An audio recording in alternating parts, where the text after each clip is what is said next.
Hello दोस्तों, कैसे हैं आप सभी। Welcome back to Harry fit lifestyle. अगर आपने अभी तक चैनल सब्सक्राइब नहीं किया है तो प्लीज चैनल को सब्सक्राइब जरूर कीजिए, क्योंकि यहाँ डेली फिटनेस मिथ का साइंस बेस्ड सच बताया जाता है। अगर मैं आपको कहूँ कि डेली 100 क्रंचेस लगाने हैं और उसके बाद भी आपका बेली फैट कम नहीं होगा, तो आप लोग सरप्राइज हो जाएंगे। जिम में हमने अक्सर लोगों को देखा होगा कि या तो वो बेली फैट कम करने के लिए क्रंचेस कर रहे होते हैं, सिटअप्स कर रहे होते हैं या लेग रेज कर रहे होते हैं। सोच ये होती है कि पेट की एक्सरसाइज करूंगा तो हमारा बेली फैट खत्म हो जाएगा या कम हो जाएगा, लेकिन हमारी बॉडी वैसे काम नहीं करती है। क्या ये हम डिसाइड कर सकते हैं कि फैट सिर्फ बेली से कम होगा? आज फिटनेस मिथ के 5वें एपिसोड में हम यही जानेंगे। सबसे पहले हम ये जानते हैं कि स्पोर्ट रिडक्शन क्या है। स्पोर्ट रिडक्शन का मतलब है बॉडी के किसी पर्टिकुलर एरिया की एक्सरसाइज करके वहां का फैट खत्म करना। जैसे बेली के लिए क्रंचेज, थाइज के लिए लेग रेजेज, साइड फैट के लिए साइड बैंड्स, आर्म के लिए आर्म एक्सरसाइज। कॉन्सेप्ट सुनने में लॉजिकल लगता है। अगर चेस्ट वर्कआउट करने से चेस्ट की मसल्स ग्रो हो सकती है, तो एब्स करने से बेली फैट कम क्यों नहीं होगा? यही मसल ट्रेनिंग और फैट लॉस का डिफरेंस समझने की जरूरत है। मसल और फैट एक चीज नहीं है। जब आप क्रंचेस करते हो तो प्राइमरली आपके एब्डोमिनल मसल्स काम करते हैं। मसल को स्टिमुलस मिलता है। टाइम के साथ core strength, abdominal muscular development हो सकते हैं। लेकिन मसल्स के ऊपर जो फैट है, बॉडी जरूरी नहीं है एक्सरसाइज के वक्त एनर्जी वहीं से ले। फैट लॉस सिस्टमेटिक प्रोसेस है। बॉडी स्टोर्ड एनर्जी को मोबिलाइज करती है, लेकिन हम प्रैक्टिकली ये कंट्रोल नहीं कर सकते कि फैट सबसे पहले स्टमक से कम होगा। तो फैट कम कैसे होगा? ये पर्सन टू पर्सन वेरी करता है। किसी का फेस पहले लीन दिखने लगता है, किसी के आर्म से फैट कम होता है, किसी के चेस्ट से, किसी के थाइज से। और कई लोगों के लिए बेली और love handles relatively stable areas होते हैं।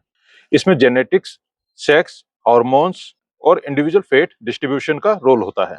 इसलिए दो लोग अगर सेम डाइट और सेम वर्कआउट फॉलो करें, फिर भी उनका विजिबल फैट लॉस पैटर्न अलग हो सकता है। 100 क्रंचेज रोज करने से क्या होगा? अब सबसे इंपॉर्टेंट सवाल है, अगर मैं रोज 100 क्रंचेज करूं तो क्या होगा? आपके एब्स और कोर की मस्कुलर एंडुरेंस इंप्रूव होगी, कोर स्ट्रॉन्गर हो सकता है।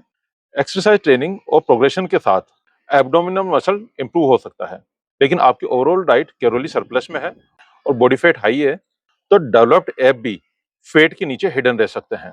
इसलिए एक लाइन याद रखिए, एब्स ट्रेनिंग एब्स को ट्रेन करती है। ओवरऑल फैट लॉस उन्हें विजिबल बनाने में हेल्प करता है। बेली फैट कम करने का एक्चुअल फॉर्मूला क्या है?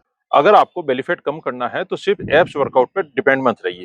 सबसे पहले ओवरऑल एनर्जी बैलेंस को समझिए। फैट लॉस के लिए जनरली टाइम के साथ आपको कैलोरी डेफिसिट मेंटेन करना होता है।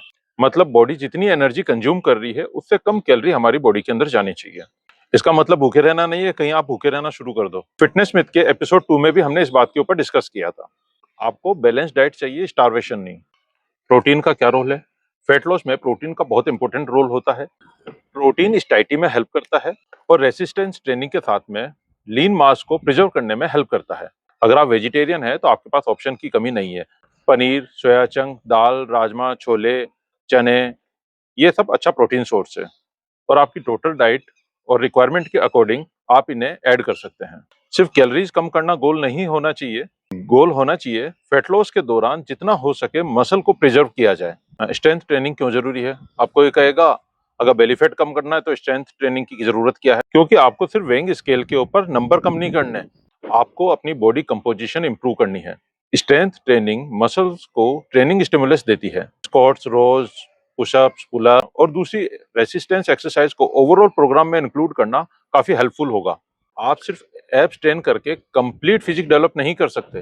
कार्डियो का क्या रोल है? कार्डियो भी यूजफुल है। Walking, running, cycling, swimming, skipping या कोई भी एक्टिविटी जिसे आप कंसिस्टेंटली कर सकते हैं, ये आपके टोटल एक्सपेंडिचर को इंक्रीज करने में हेल्प कर सकती है और कार्डियोवास्कुलर फिटनेस के लिए भी बेनिफिशियल है। लेकिन फिर वही बात, कार्डियो भी स्पेशली बेली फैट को टारगेट नहीं करता। वो ओवरऑल फैट लॉस स्ट्रेटेजी का एक सिर्फ पार्ट हो सकता है। वॉकिंग को इग्नोर मत कीजिए। फैट लॉस के लिए डेली किसी को इंटेंस कार्डियो करना जरूरी नहीं। सिंपल वॉकिंग भी यूजफुल हो सकती है। लिफ्ट की जगह स्टेयर्स यूज में लीजिए। शॉर्ट डिस्टेंस के लिए वॉक कीजिए।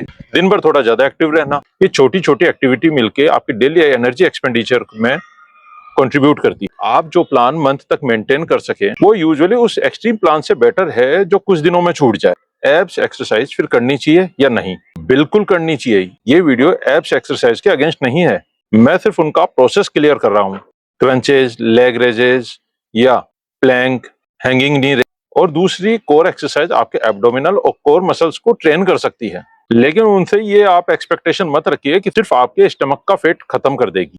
एब्स ट्रेनिंग और फैट लॉस दोनों रिलेटेड है, लेकिन सेम प्रोसेस नहीं है। सोशल मीडिया पर 7 दिन में बेली फैट खत्म कर देंगे, 10 मिनट डेली ये एक्सरसाइज कीजिए, आपका बेली फैट खत्म हो जाएगा, ये एक्सरसाइज करो और लव हैंडल्स खत्म करो, जैसे क्लेम आप देखते होंगे।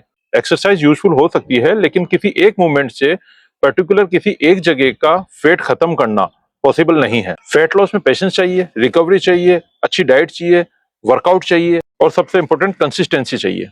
अगर आप बिगनर है तो आपको शुरुआत में कॉम्प्लिकेटेड प्लान की जरूरत नहीं है।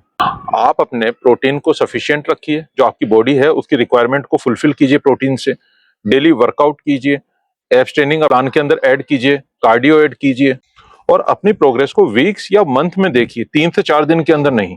चलिए फाइनल वर्डिक्ट दे देते हैं। आप फिटनेस मिथ 5 का फाइनल वर्डिक्ट है। क्या एब्स ट्रेनिंग करने से बेली फैट या लव हैंडल्स खत्म हो जाते हैं? तो ये मिथ गलत है, फॉल्स है। एब्स एक्सरसाइज आपके एब्डोमिनल मसल्स को स्ट्रेंथ और डेवलप करती है, लेकिन बेली फैट कम करने के लिए ओवरऑल बॉडी फैट रिडक्शन पे फोकस करना पड़ता है और उसके लिए diet, calorie deficit, strength training, physical activity, recovery, ये सब इंपॉर्टेंट। इसलिए अगली बार कोई कहे कि 100 क्रंचेस करिए और बेली फैट खत्म कर लीजिए या 5 मिनट या 10 मिनट डेली ये वर्कआउट कीजिए तो आपका बेली फैट खत्म हो जाएगा, लव हैंडल्स खत्म हो जाएगा, तो आपको पता है कि साइंस क्या कहता है। तो अब आप मुझे कमेंट करके बताइए कि आपका सबसे ज्यादा फैट किस एरिया में है, बेली, लव हैंडल्स, आर्म्स या थाइज पे। और अगर आपको फिटनेस मिथ की सीरीज यूजफुल लग रही है तो चैनल को सब्सक्राइब कीजिए, वीडियो को लाइक कीजिए और शेयर कीजिए। मिलते हैं अगले फिटनेस मिथ के एपिसोड में, तब तक के लिए जय हिंद।